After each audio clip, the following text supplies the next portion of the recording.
Make sure. Let's see if the audio from Right. the microphone works. Can you hear it? I can't hear you.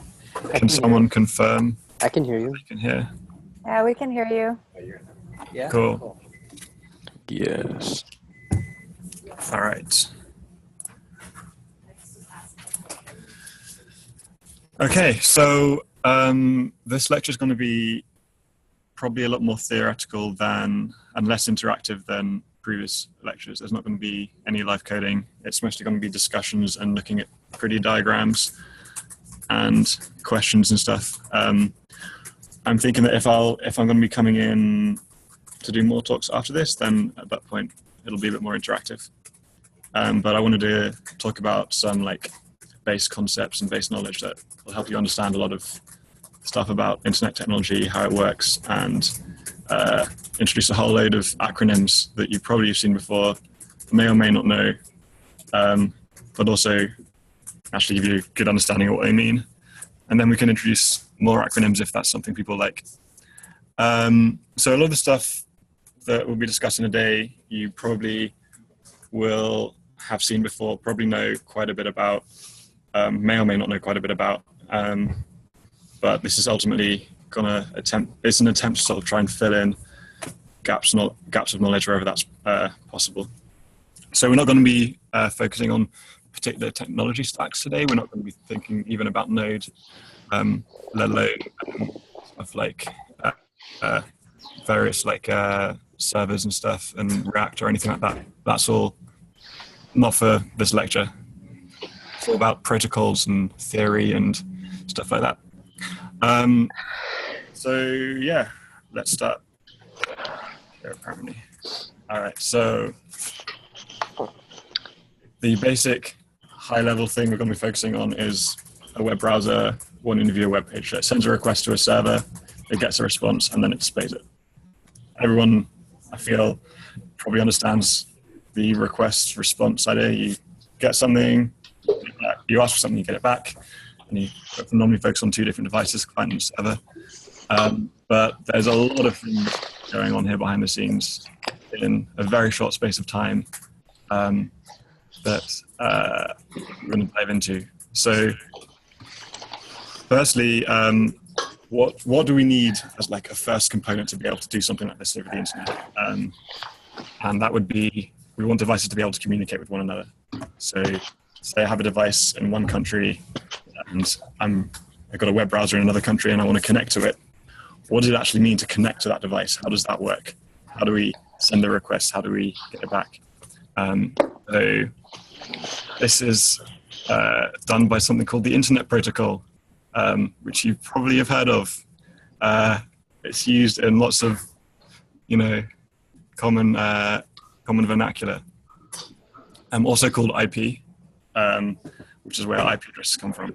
So, what is the Internet Protocol? The basic idea is if you have a lot of devices scattered around, we're going to call these routers. Any device can effectively be a router. And you have various links between these devices. What we want is an ability to sort of send a message from a device that's somewhere on this network to somewhere else, as long as there's like a path to get to it. So what we do is we assign each device a number called an IP address. How they get this IP address, I'm going to, for the time being, we can go into those details a bit later on. The important thing is like each device has a unique IP address that it knows what it is itself, and the things it's connected to know about it. And with that, we can then think about getting information from one device to another. So let's say these two devices here, and we want to get a message from the one on the left over in Oakland all the way to the one over in Australia. So what happens is the device that will send a message, which we're going to call a packet, it constructs this data, and basically it has the information about, it says where it's from, which is its own IP address. It says where it's trying to get the message to, and then it has like a various some data that it's actually trying to send to the device. By the way, if there's anything that's unclear, if I'm going too fast, going too slow, please, if you have any questions, just feel free to like interject, raise your hand, whatever. I do want this to be like interactive as far as talking to you guys goes, but it's not going to be interactive with code. So yeah, if you have any questions, let me know. So the device that wants to send a message to another device constructs this packet with the IP address it's from, the IP address it's trying to get the message to, and the data it's trying to send. And then it just makes a best guess about which router or which device it's connected to that it thinks has the best chance of getting that message to where it's intended to get to. So in this example, it picks this router. That router then has a look and thinks, I think if I send it to this router, it has a good chance of getting there. So it'll send it to that one. And that router looks at like, I think this router is the best chance of getting the message to that one. And so on and so on until it finally, hopefully, reaches the end. Yes? How does it make that decision? Right. How does it know where all of these routers are? All of them are, or only Right. So the question was, how does the router know which one to send it to? How does it make a guess which router it wants to send it to? So thinking about it from like a really grand scale point of view. So like if we're thinking like the main routers that connect countries together, so thinking from a large point of view, each router has a table where it has like blocks of IP addresses that says, okay, these ones belong to this country, these ones belong to this one, and they're most likely in that direction, and they're most likely connected to this router. And the short answer is there's a lot of manual work that goes into that. And there's a protocol called Border Gateway Protocol, which is what you have. So all the internet service providers that are based in all these different countries that have these huge optical fiber networks, and you have the optical fibers that are going under the ocean that connect the countries together. These huge data centers are constantly communicating with each other, and they're constantly saying, hey, I'm this country and I have these IP addresses. And if say, somewhere in the Middle East sends a message out saying, I have these IP addresses on my network, and it sends it out to the countries next to it, those countries will see that and be like, okay, I think I can send messages to these IP addresses in this direction. But it's ultimately up to those things, like these messages are broadcast, and it's up to each individual router whether or not it trusts that message.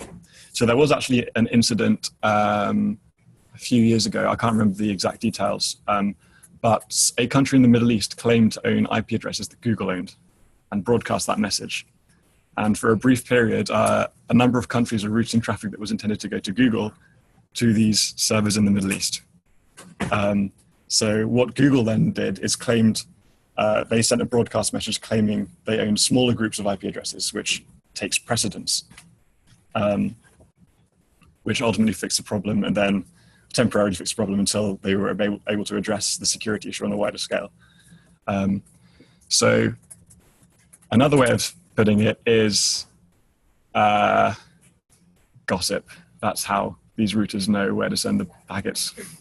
They sort of just like talk to each other and try and work it out.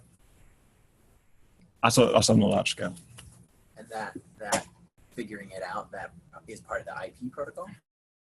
It's part of the Border Gateway Protocol, yeah. Thinking about it on a smaller scale, so if we're thinking about just the like Learners Guild network, for example, you'll have a router or router, falling into American accents here. You'll have a router or router in the building, which when you connect to will allocate IP addresses. So it says I'm in charge of these IP addresses. Actually, I'm going to go to the next slide because that has all the details there. So a local network here, for example, say it's just like an extension of this larger network. So you have all these countries that have all these routers, and then each router there will be connected to like a number of cities, and those cities will connect to like routers in like all the small towns, and then those small towns will like connect to, like you'll have exchanges, and they'll have like connections to each of the homes. And in each house you have your own router, which then connects to devices in your home. Yeah. So it's like a web? It's like a web. Yeah. A series of tubes. So it's very scalable, because if you just care about like country level connections, you don't need to care about anything below like the countries you're connecting to and like the major routers in your country. And then each of those routers only cares about like connections in their locality. And then that locality might be like a state or a couple of states. And then in there, you'll have like routers that might care about just a few towns or a city, or only a subsection of a city. So, and then you get to sort of like, I'm gonna put this on so people can see. So this is, this ISP here, this router might be connected to like thousands or tens of thousands of homes in a particular city, and each house has a connection to that. And this router here is in charge of the devices in your home.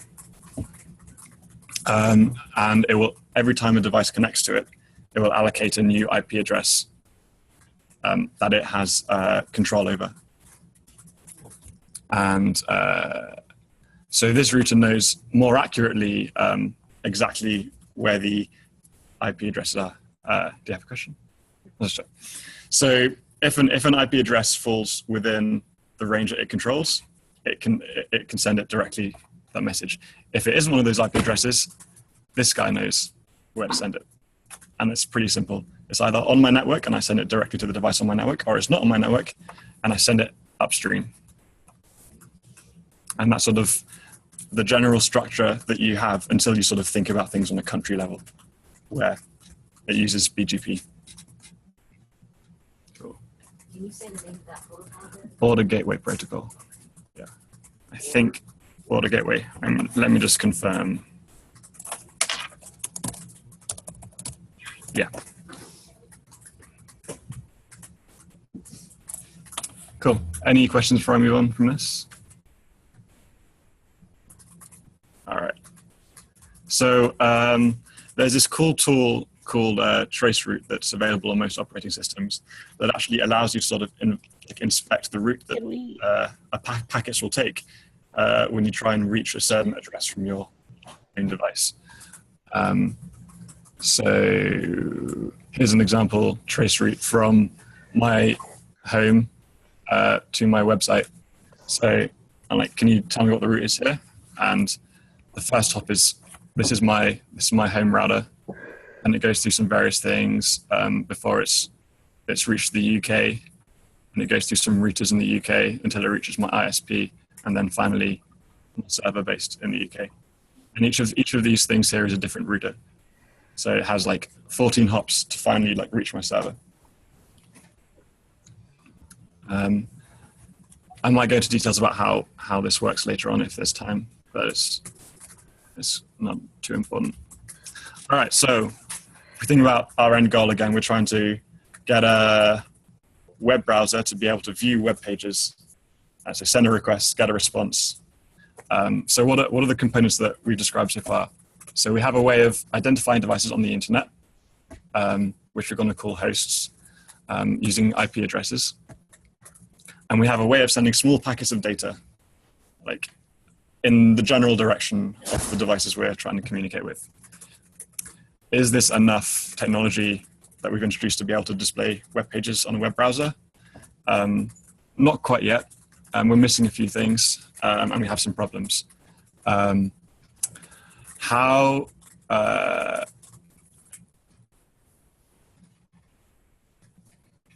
so if you have a host device, it could potentially be running many different applications. Like you might have a web server, you might have some other servers doing other things, you might have a chat server. How does the device know when it receives a packet from someone, which of those applications to give that data to, especially if they're all trying to use the internet at the same time?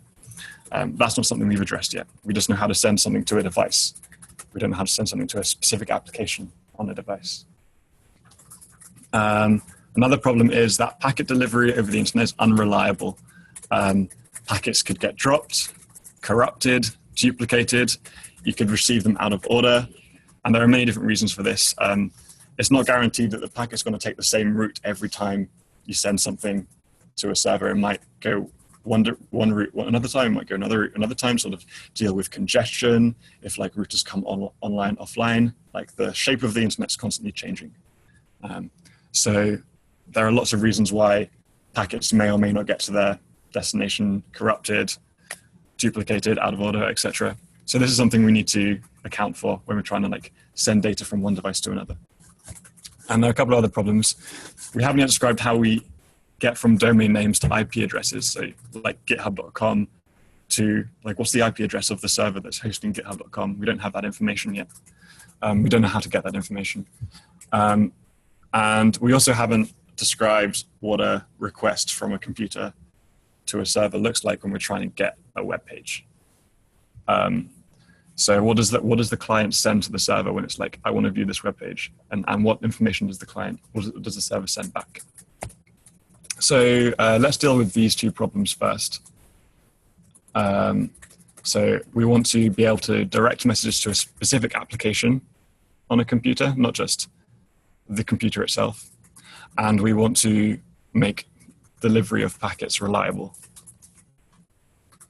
So we're going to introduce two protocols called UDP and TCP.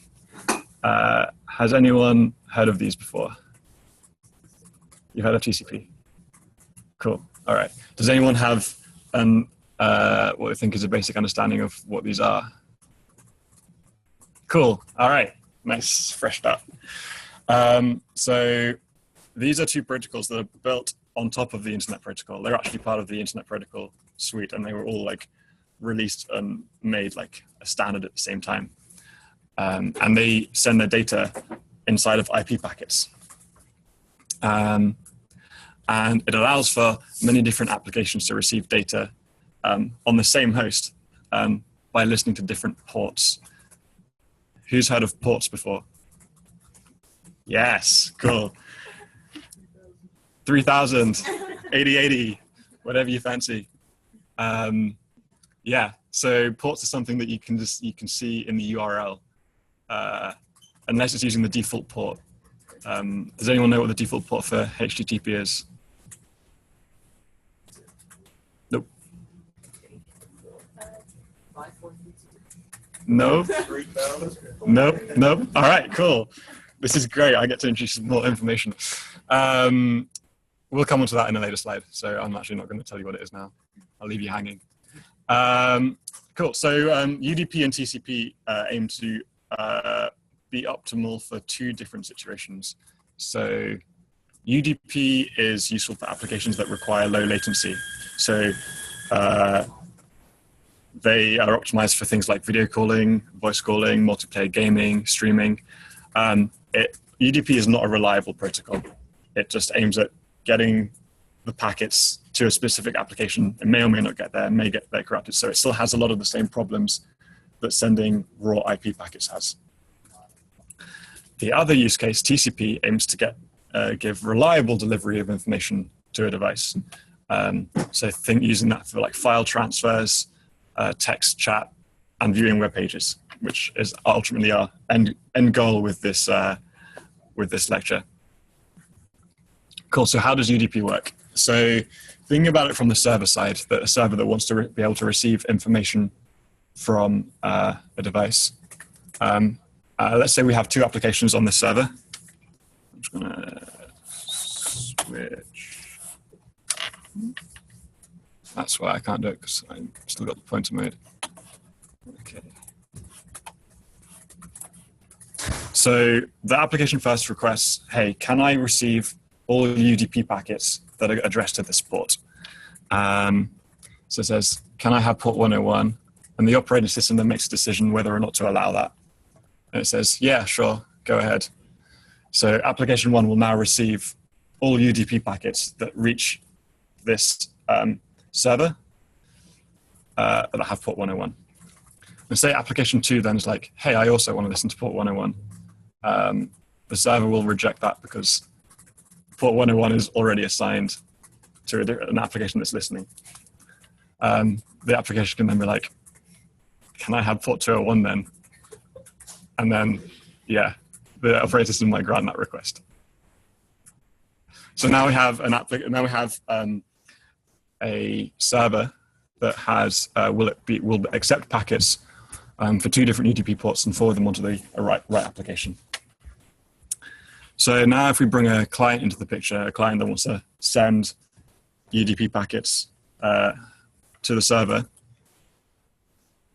firstly the clients, they're connected over the internet, of course, because that's necessary.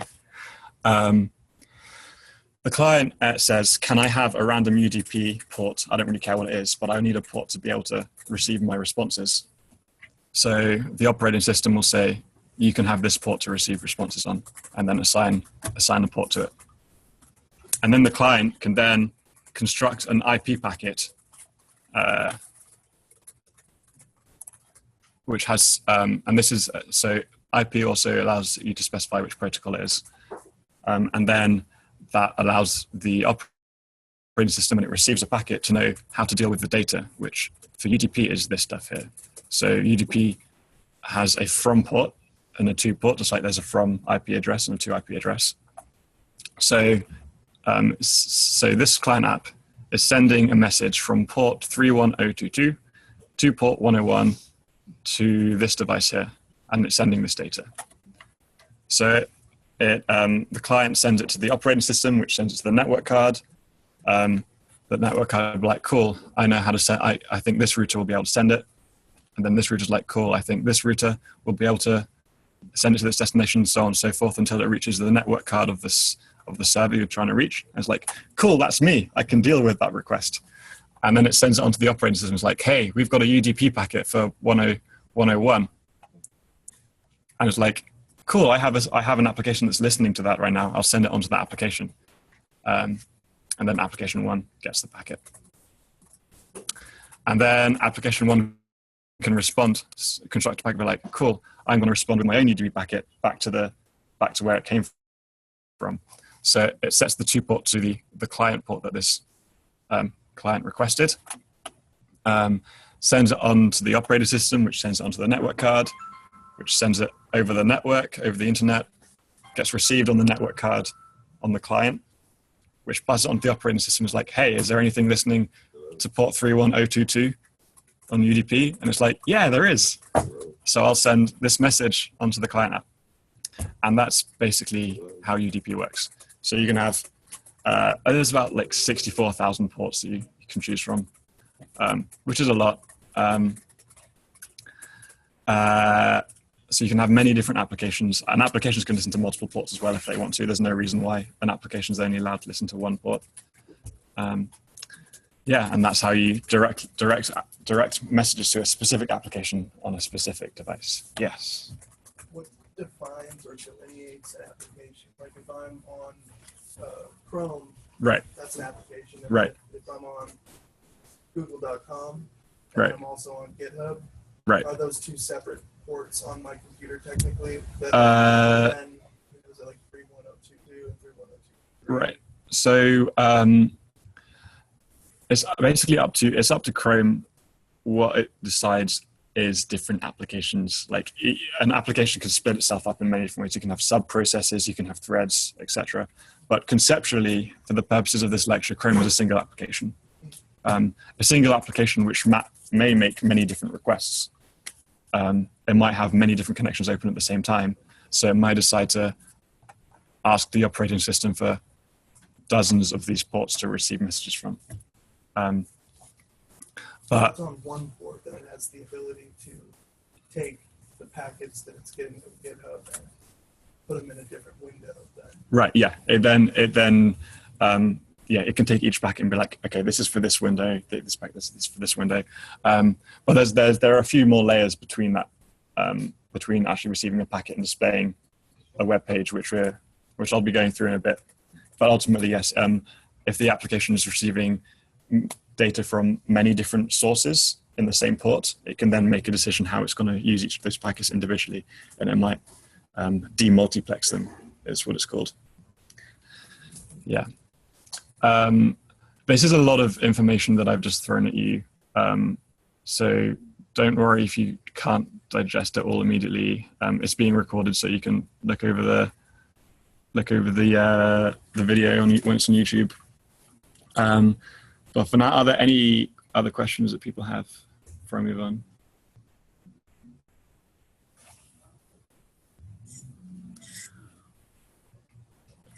Cool. Okay, so that's UDP. That's how you.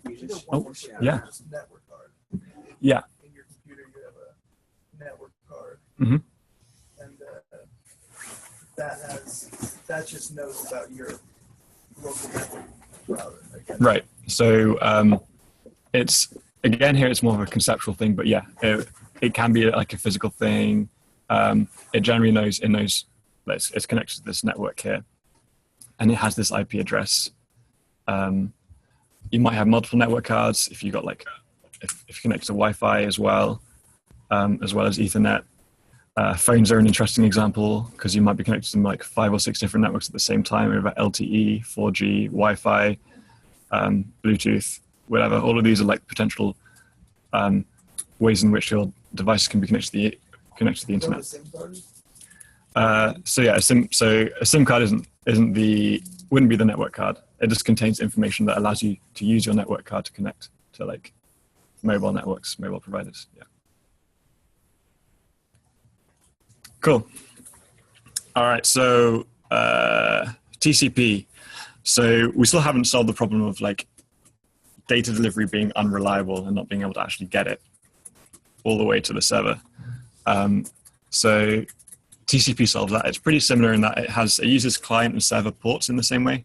Ports are the same thing. It uses IP packets in the same way. Where it differs is before an application on one device can send TCP data to an application on another device, a handshake needs to take place. There needs to be a connection established so that both applications know, all right, the other application knows I'm trying to send messages to it. It knows I'm connected to it. Let's try sending things.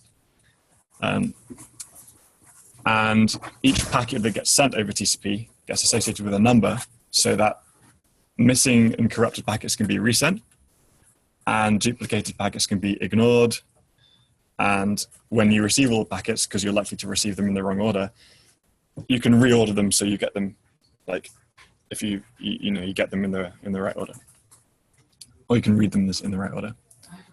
Yes. Is that process, when you said if you get it out of order, you can reorder it, how does that happen? So that happens transparently in the operating system before. So as an application, you generally don't need to worry about that. And sometimes even happens as in the network card rather than actually the operating system. It might be on a completely different like chip that it actually does this work. Okay, so it kind of re-scrambles it. Yeah, it unscrambles it. So as an application, you never need to worry about unless you're using UDP and you actually want that behavior and be able to like handle that stuff yourself. Like if you've got a video chat and you're just trying to send as much data as possible and then make sense of it the other end. Only at that point, as an application, do you need to care about the order in which things come and whether or not packets are corrupted. As far as if you're an application and you're using TCP, that's all handled. All that data is like unscrambled before you as an application will see it, either in the operating system or in the network card. So the way that TCP works, so if we assume that we have 2 applications on the server listening to TCP ports 101 and 201, and we have a client app on a client machine that wants to connect to TCP 888 on port 101. So connect to the device 8888 on port 101. So the client sends a request to its operating system and be like, hey, I want to open up a connection. So the operating system, it doesn't tell the client about this, but it randomly picks a client port for it. I'm using the same numbers here. The operating system will then send a packet being like, hey, please, can you open up a connection with me? Here's my client port. Here's the port I'm trying to connect to. So it looks very similar to UDP, except it's got this very specific message. It doesn't actually look like this over the wire. This is paraphrasing, but, artistic license. So this message goes over the network, reaches this network card, reaches the operating system, and it sees this message being like, this client wants to open up a connection with me. So it then so if, in this case, I'm connected to port 101, if I was trying to connect to a different port or a port that didn't have anything listening to it, the server might send a rejection message back being like, I refuse to open up a connection with you, which is what you get. I'll just quickly show you. If you go to like something that doesn't have a port open, localhost refused to connect. What's happening in here is you're trying to send a TCP connect. You're trying to open a TCP connection to port 503 on this host, and it's come back with a message being like, nah. So I need to present. Oh, did I cancel the present? Okay. I need to just give myself my notes again.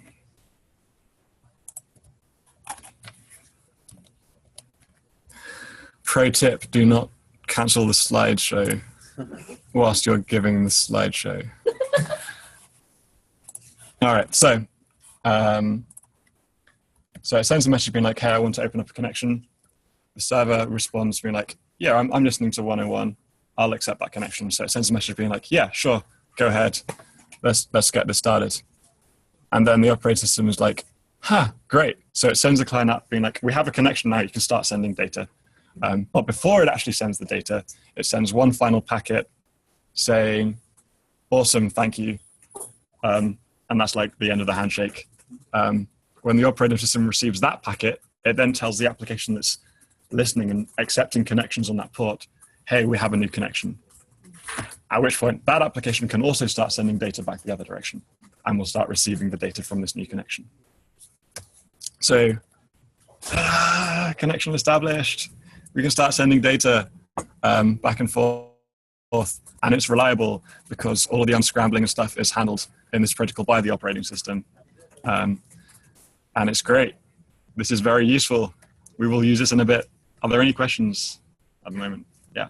So like when you have applications that include video and chatting ability, like writing Yeah. or whatever, or does that mean they're using the TCP and the UDP at the same time? Right. Generally, they'll have different ports open and have multiple connections open at the same time. Yeah. Cool. Right. So Slack, if you use the video call or voice functionality on Slack, it's actually a little bit different, but I won't go into why. But yes, that's basically what's happening. You're using TCP for the chat parts, so you're using UDP for the video parts and the voice parts,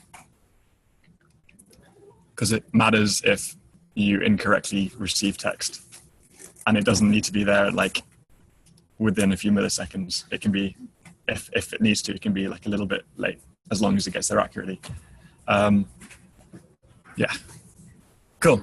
So here are some protocols that use TCP and UDP. How many people have heard of FTP? Cool. Who wants to explain what it does? Okay. Do you want to elaborate more? I think they use them like GoDaddy, like upload files. Right. Yeah. It's a file transfer protocol. It's in the name. You upload files. Generally, the most common usage is if you have a hosting provider like GoDaddy and you want to upload files to your website, you'll use FTP. Don't use this anymore. It's insecure. Everyone will be able to view your traffic and manipulate it. There are other things you can use instead. SSH. Who's heard of SSH? Cool. Who wants to explain what that does?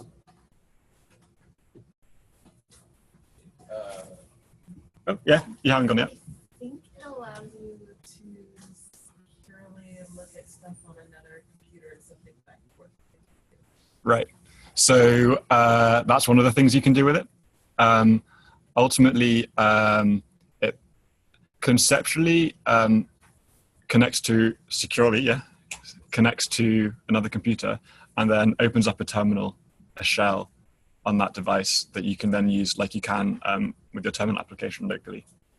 You can also do file transfers over secure shell. So an alternative to FTP that is secure that you should be using is, I think it's FTPS or SFTP, I forgot which way around it is, but that's basically file transfer over SSH. Yeah. If you've ever used SCP, that's an application that does this. SMTP, who knows what SMTP is? Yeah. Email. Yeah, it doesn't say it in the name at all. Yeah, this is how email servers communicate with each other to send email. DNS, we're going to be going into this in a bit, but who knows what DNS, or who's heard of DNS firstly? And who knows what it is? Awesome, cool. Hypertext Transfer Protocol, who's heard of this one? Right, this is literally like every day here, right? Dealing with HTTP. Who's heard of HTTPS? Cool. What is that? The secure version. Nice. Who's heard of IRC? Awesome. No one. This is what this was what Slack replaced. That's like 20, 30 years old in essence. That's the short way of putting it. IRC, people that still use IRC will disagree with me. But that's basically what Slack is.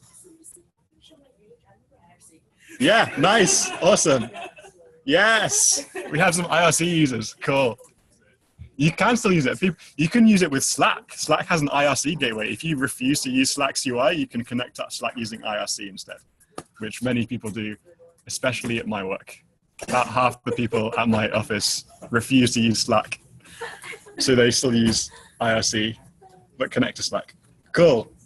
UDP. DNS uses UDP as well. It uses UDP and TCP. NTP. Does anyone know what NTP, or has anyone heard of NTP? Yeah. Who knows what NTP is? Does anyone want to guess by the name what it is? Oh, what does it mean? What does it mean? It's basically working out what the time is where you are. So every device in this, right, all these Macs at the moment are going to be doing this. All your phones are probably going to be doing this. They're communicating with some upstream server. You're like, hey, can you tell me what the time is? And then it says a message being like, the time is about this, which is why pretty much why we have such good timekeeping now. Like you never need to really like change the clocks like you used to, unless you still have analog clocks that aren't connected to the internet, which you should do because they're awesome. What about the clocks that you can like unplug and then put back in? Right. So if it's internet connected, it's because it's using NTP. If it's something that isn't internet connected, it's generally because it's got a small backup battery that that just keeps the time going. So for example, if you have a laptop and you take the battery out and you take out the network card, don't connect it to the internet at all, a couple of years later, plug in the power again, time will be roughly about right. And that's because it has most laptops have a battery inside that's purely for making sure the clock keeps going. If you've ever opened up a laptop, or even actually desktops have this as well, on the motherboard you have like a little battery that's purely for the clock. So if you ever like built your own computer or opened up a computer, you might have seen one of these. Yeah. Has anyone seen this battery? No? Yes, over there. Yeah, the little circular one that you normally get, it's like a watch battery. Yeah. Cool, and then UDP is used for things like multiplayer, like games and lots of proprietary stuff, like Skype, etc. Where are we time-wise? 10:42. All right. I actually feel like I have done enough content preparation. Oh, almost. No, we're reaching the end. Cool. So what do we have at the moment? So we have a way of identifying devices on the internet. We have a way of sending small packets of data to those devices. We have a way of opening up a reliable connection to a specific application on a device, say the device that's hosting the website. Is this enough technology to ask for a web client to ask for a specific web page? Who thinks yes? Raise your hand. Who thinks no? Raise your hand. Who doesn't know? Raise your hand. If you didn't raise your hand, raise your hand. All right, cool. For those remote, basically everyone didn't say yes or no. There are a few people that did. The answer is no, we haven't got enough stuff yet to load a web page. We need to introduce a new protocol. Actually, there are a couple of things we need to do. Firstly, we need to know how we get from domain names to the IP address. How do we know the github.com, or how do we know the IP address of the server that's hosting github.com? And then we still need to define this protocol, which some of you might know the name of, but I'm not going to actually say it yet. Cool. Say again? That's the first one. That's what we're going to address right now. So domain name system. Who can give me a quick description of what this, or who thinks they can give a description of what this is before I say it? Hannah? It basically sends in the domain name and then it says here's the IP address. Yep, that's basically it. And it's a really complicated and elaborate system, but I'm going to try and give you a basic overview. All right, so it converts domains to this. It also includes details of how to send emails to people, to things in a particular domain. These are called MX records. So if as an application you want to connect, or you want to find out what a specific IP address for a host is, you know what you do? You ask your operating system, like with everything else. Like you want to open up a connection, you want to send data, you want to know what the host is, or the IP address, you ask the operating system. And your operating system will check, firstly, any hard-coded values that it has. And then it will check its cache, because if you've made a request recently, it might still know, or it might still think it knows what that IP address is. If it doesn't know, it will then ask an external server. In Mac and Linux, you can open up this file, and what that is a list of all the hard-coded DNS entries. So here's what mine looks like. You might recognize this bit of text here. Who's seen this before? If you're not raising your hand, you should probably be raising your hand. I mentioned briefly earlier about the fact that you have multiple network cards, or you can have multiple network cards. Some of those, conceptually, some of those network cards are physical cards, like the wireless card, the Ethernet card. Some of them are virtual and they're in software. One of them is what's called the loopback interface, which is basically a way for your operating system to pretend that it's on a network, even when it's not on a network, or even if it is on a multiple network. And it always assigns itself a particular IP address, and that IP address is 127.0.0.1, which you may have seen before.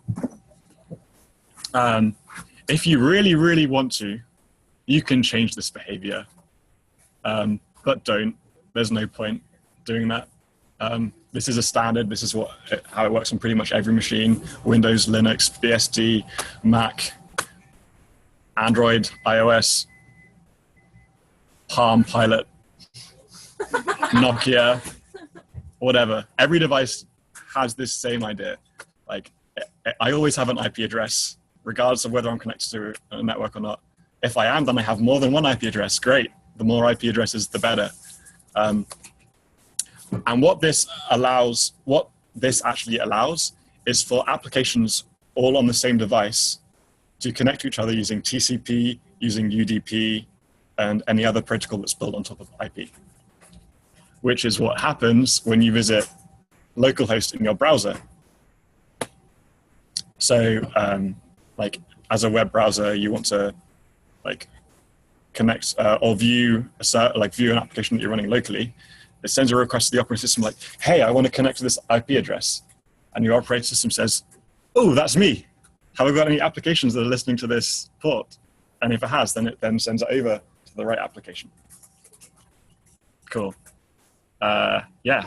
So I just did that in my NSC broadcasters. What exactly is that? I will need to look at it but I can look at that afterwards and figure that out. Yeah, things are a little different on, this is Linux, so things are a little different. And then there's also this other file here, which exists on Mac, but it isn't used. But I'm going to talk about it anyway. And on Linux, this file basically tells you the IP addresses of the external DNS servers that you're going to ask for information if you don't know what the host is. Say, for example, if I'm trying to connect to github.com, or I have an application on my computer that's trying to connect to github.com, for example, Chrome. It might be Git, it might be SSH, it might be something else. So ask the operating system, hey, do you know what the IP address of github.com is? My operating system first looks at this file. It says, I don't have anything hard-coded. Then it looks at this file, it's like, do I know anyone I can ask to find that information? And this file says, yes, this one. So it then sends a DNS request, a DNS packet over UDP to this IP address saying, hey, can you give me the IP address for this host? This server will then check its own cache and its own hard-coded values to know if it knows anything. And if it does, it sends it back. If not, then it sends it upstream. And that keeps on going until you reach a particular server called a recursive DNS server that will actually do the calculation for you. And I feel like I need a whiteboard to fully describe what that is, but I can go into details if people are interested later on about how DNS works. Beyond you want a host name and you get an IP address. But that's ultimately all you need to know. I just went into way more detail than was required. Cool, so we have 10 more minutes left. All right, here's, so you can do a DNS lookup from the command line. I don't know what the command is on Mac, but on Linux this is a common one. So here are two examples. So I say, give me the DNS record for samlanning.com. It says, this is the IP address, and this is how you send mail. And I'm using Google Apps. So like Learner's Guild here, you can see that Google handles all of my email because creating servers or running servers that handle mail is like one of the most annoying and painful things to have to do as a systems administrator. So let Google do it, basically. And then, yeah, Learner's Guild. Learner's Guild is interesting because it has two IP addresses that it gives you. What this means is that both of them should work, and it's free, and the client is free to pick whichever one it wants out of the two. Usually, clients pick the first one. There are a number of reasons for this. Has anyone heard of load balancing? You can raise your hand if you have.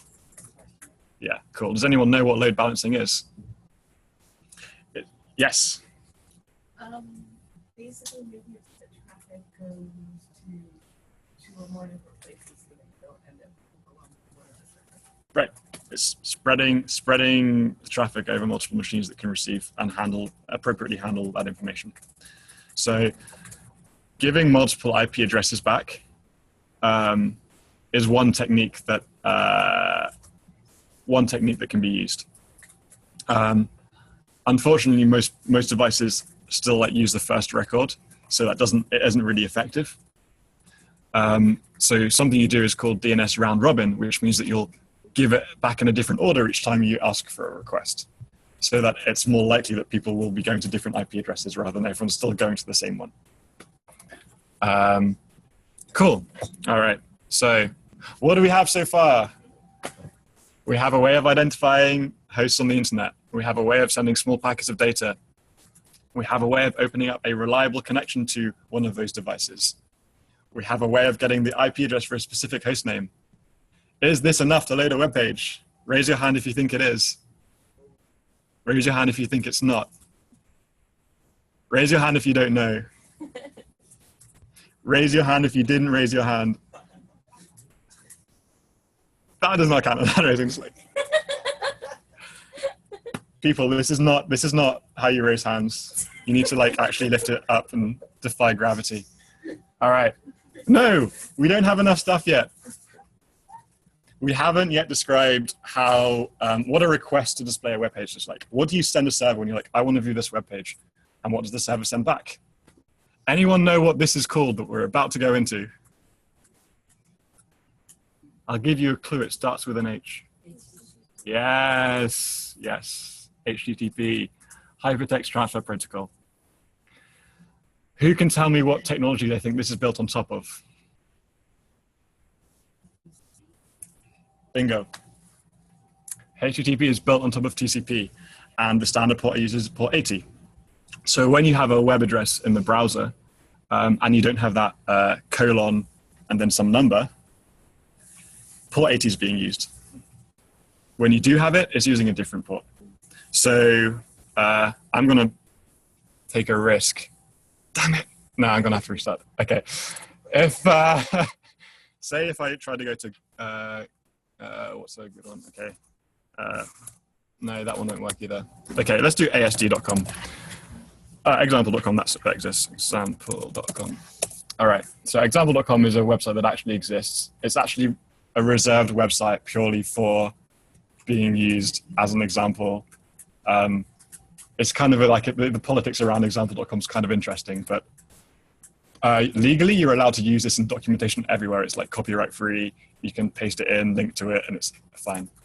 If I try to specify, I actually want to go to port 80, like specifically, Chrome will hide it away because it's the default port. It's like, well, obviously you want to go to port 80, that's the default. If I then say I want to go to like a different port, at that point, Chrome and same other browsers won't hide it because it's a non-standard port, it's not the default port. And with HTTPS, the default port is 443. So if you try to go to, say, Google, say google.com :443, it will again hide it. Cool. Right, let's see if we can restart this presentation again.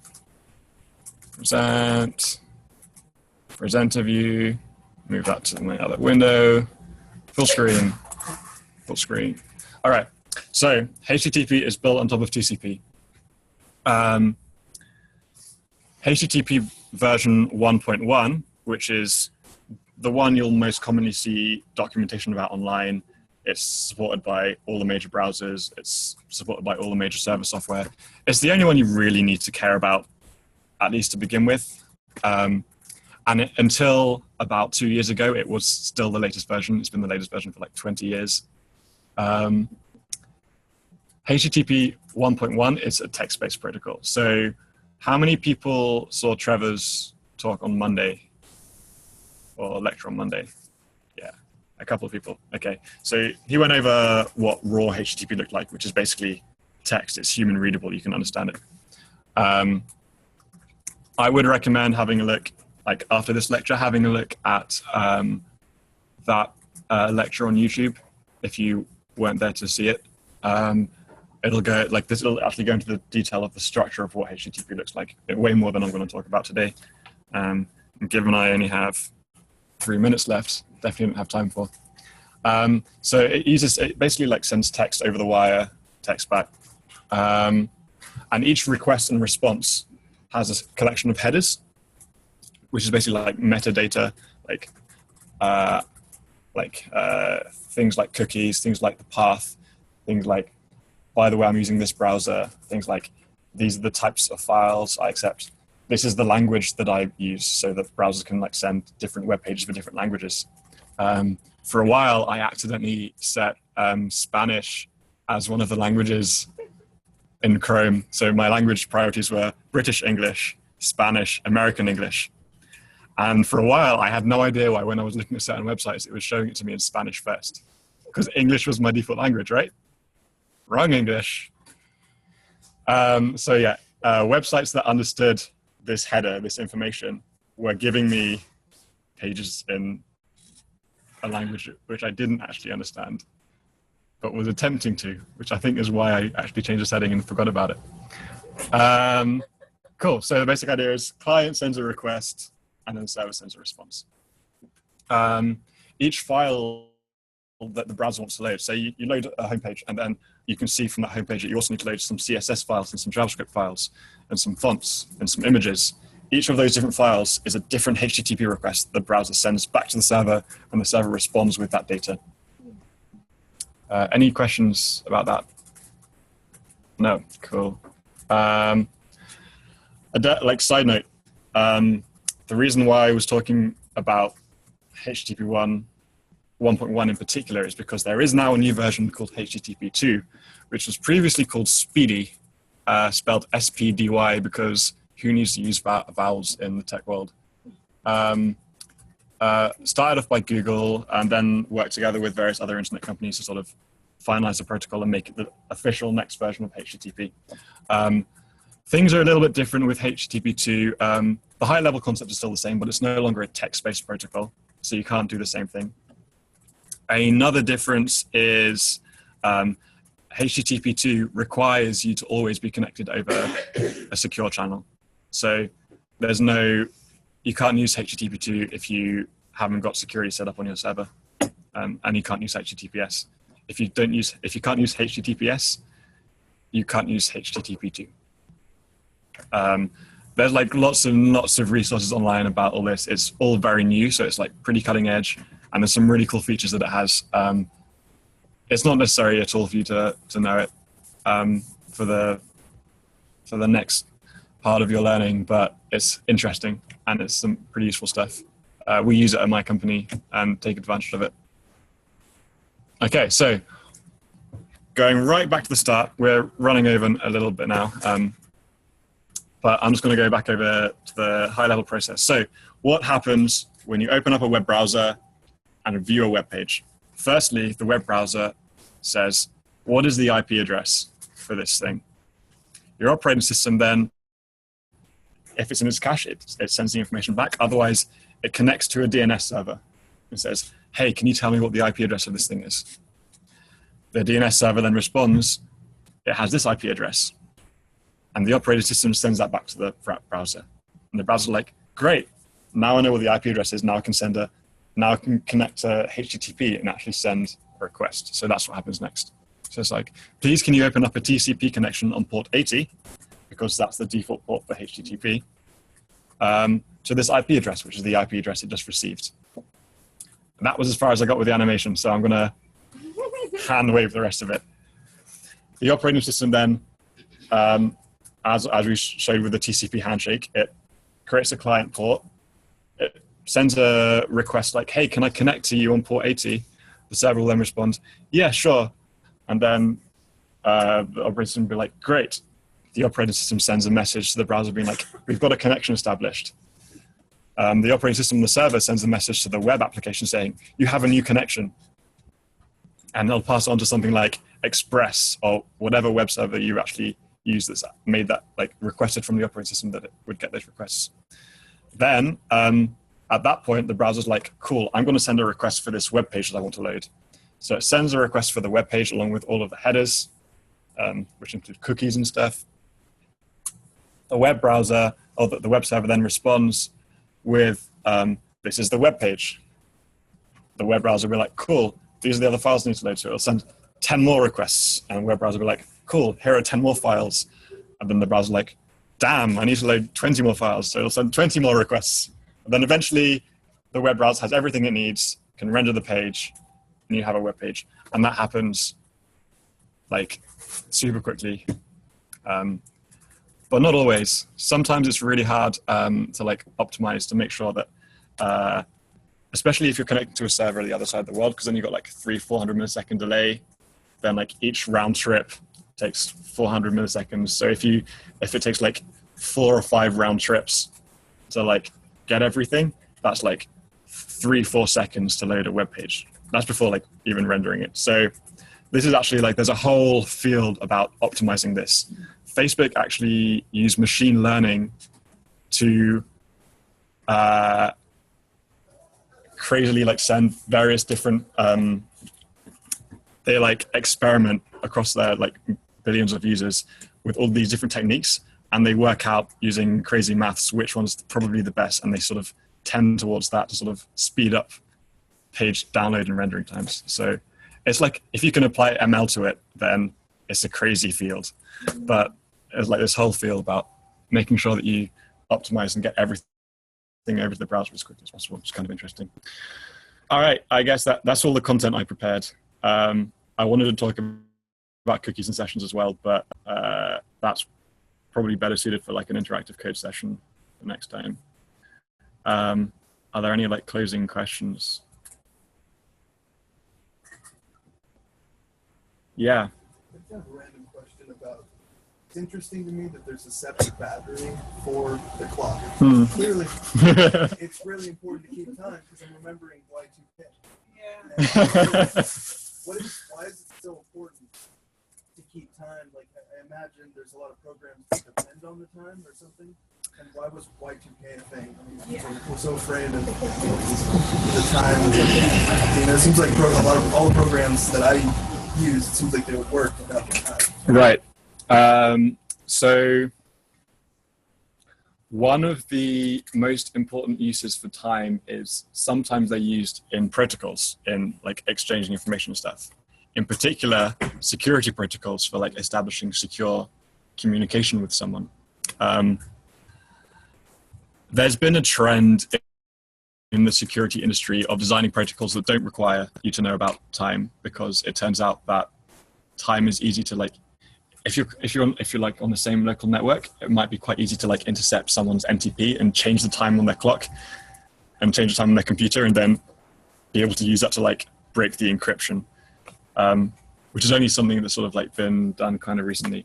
But time is used in protocols is the biggest use case for it. Other than that, anything UI related that relies on the time, lots of stuff.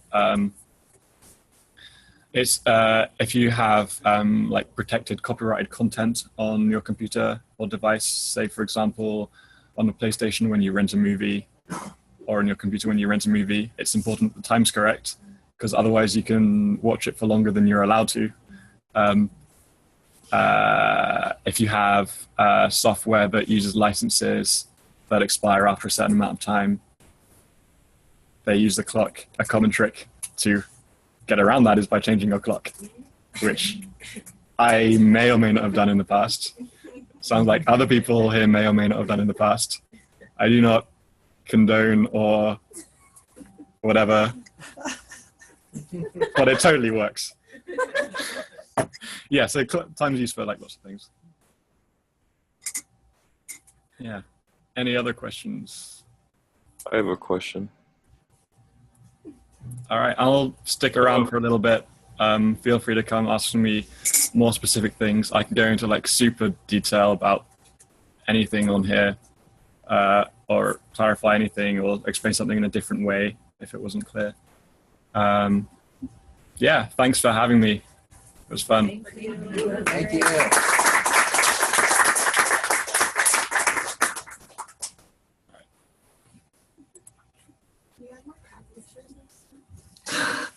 Why did I not add any cat pictures?